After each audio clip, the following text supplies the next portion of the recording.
Okay, so let's talk about getting a job. I get so many of these, and this is a lot of what we're going to be doing. People talk about getting a job, and I think this applies whether you're getting a job or you have one and you want to move up to the next one. How do you get a job? I always start with, what job are you willing to do? Okay, I will tell you how the employer, the owners, how we've created this. It's been brilliant. This is one of the most brilliant things we did. As the employer world, we have taught you to get a job like this. Please, please, please, please, can I give you my day? Can I come here and do things for you all day? And at the end of the day, maybe you'll give me some money? Please? Please? That's what we've taught you to do. We've taught you to go around, here, fill out this piece of paper. Tell us all your personal information. Hand us over your birth date and your social security number, and and maybe we'll think about talking to you. And once we've looked at, okay, you give us your resume. Oh, you didn't format that very good, or you misspelled it. God, grovel. That's what we've done this. Okay, the reason we hire people is because we can't do it all ourselves. We can't. We cannot make money without these things called employees. We have to have them. Okay? But we've taught the world that that this is not a give or take. We've taught them that we have all the power and they have nothing. That's really not how it is. Why? Because not all employees are created equal. The thing we are desperate for is to hire the employee who isn't worthless. To find the employees who make us more money than they cost us. It is desperately difficult. You have shows like The Office. Chuck. Been watching Chuck. That was not one I watched. If you don't know it, if you're an employer, maybe you don't want to watch it, because it is the horror story of what it is to be an employer. No employees ever do shit that makes money for the employer. Ever. I don't know that they ever sell anything. I'm not sure in the entire time I've watched Chuck, you've ever actually seen a product paid for and leave the store. My assistant says yes occasionally, so it's there. But most of the time, the employees are playing games, or they're playing practical jokes on each other, or one of the employees is spending his whole life out being a secret agent. Okay? Which the employer doesn't seem to even recognize. Okay?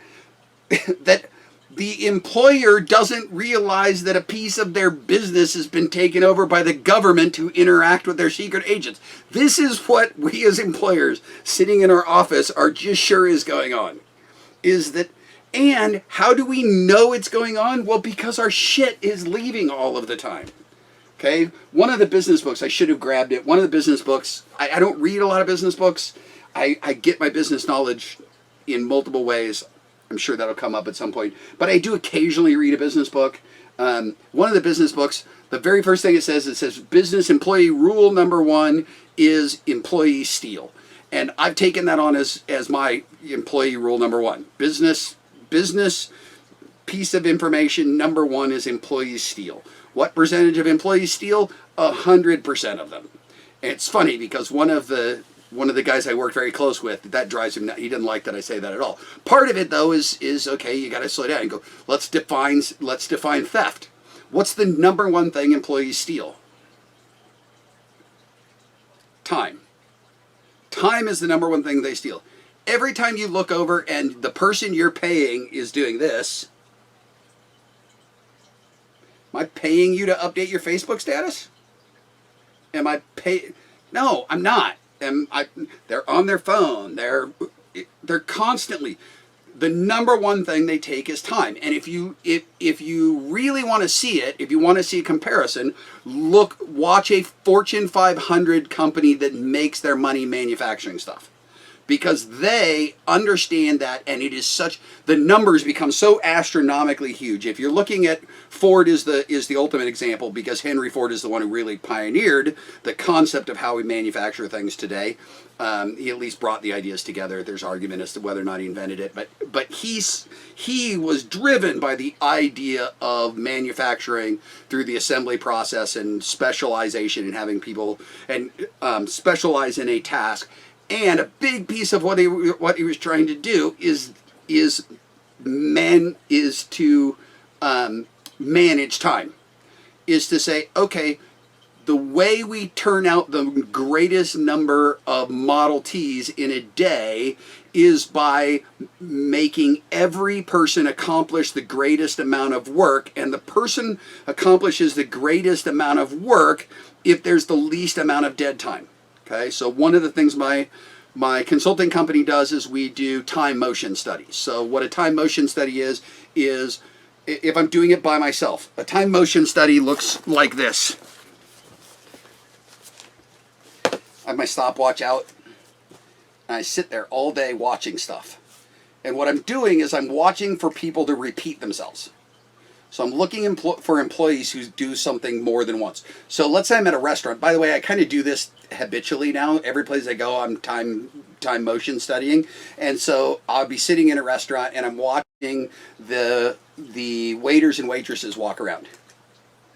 And one of the things I start to see is, okay, they all go to that same spot over there. What is that spot over there? Oh, okay, that spot is the ice maker and water. So they go over there to get water. So now I'm going to sit here, and in the next 20 minutes, how many times does somebody go over there? And how far did they go to get there? Okay, so they went from there all the way over to there. They walked all the way back to there, and then they walked back to there and went over to there and back, and then somebody else. And what I'm starting to do is I'm trying to calculate, when do they need another ice maker? Okay? Easier if we simplify it a little bit. Watching, I remember had a student do a time motion study of a company that they manufactured something out of wood, and it was pallets. They were remanufacturing pallets. So they were taking old pallets and they were repairing them and selling them. And so I had him just sit and watch, and one of the first thing he caught that was wrong was that there weren't enough hammers. So the guy has a work table in front of him, and he comes around over here and he pulls something off over here and he sets it down, and then he's got to get a board and he's got to cut it to the right size, and he comes over and he sticks it in there, and then he gets a nail and he nails it in, and then he comes around over here and he comes over here, and now he's got to pull it apart, and he walks over there to get the hammer. Oh, there we go. Okay, the problem is either he needed to carry the hammer with him or he needed a second hammer. And pretty soon you go, okay, how many tools are they using? Oh, they're using 8 tools. Well, can he carry all 8 tools? Okay, he can't. Now that's too much weight to carry all 8 tools. So now what he needs is tools on both sides of the table. One of the ones we looked at is where they were doing this, they had like 4 bays in a row. Each one of those bays had a guy in them doing that. Okay, wait a second. How is that the right way to do it? So you start doing things like going, oh, some guys cut better than other guys, and cutting turns out to be the slowest thing. Okay, so we take these 2 guys, and this guy's the better cut guy. So you're now hammerman. Okay, so now this guy's measuring and he's cutting, and by the time this guy's pulled this board out, he's got a board ready to go in.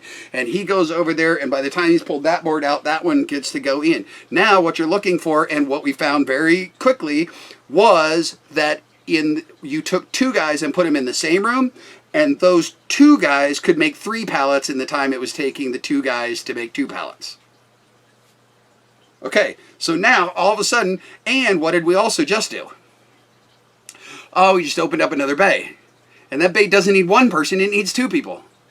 Okay, so now it's this idea of looking at employment and managing time, and what you're looking for is the time that's wasted. Okay, that time is wasted because the time that's wasted, the guy walking around looking for the hammer, that time is the owner's fault.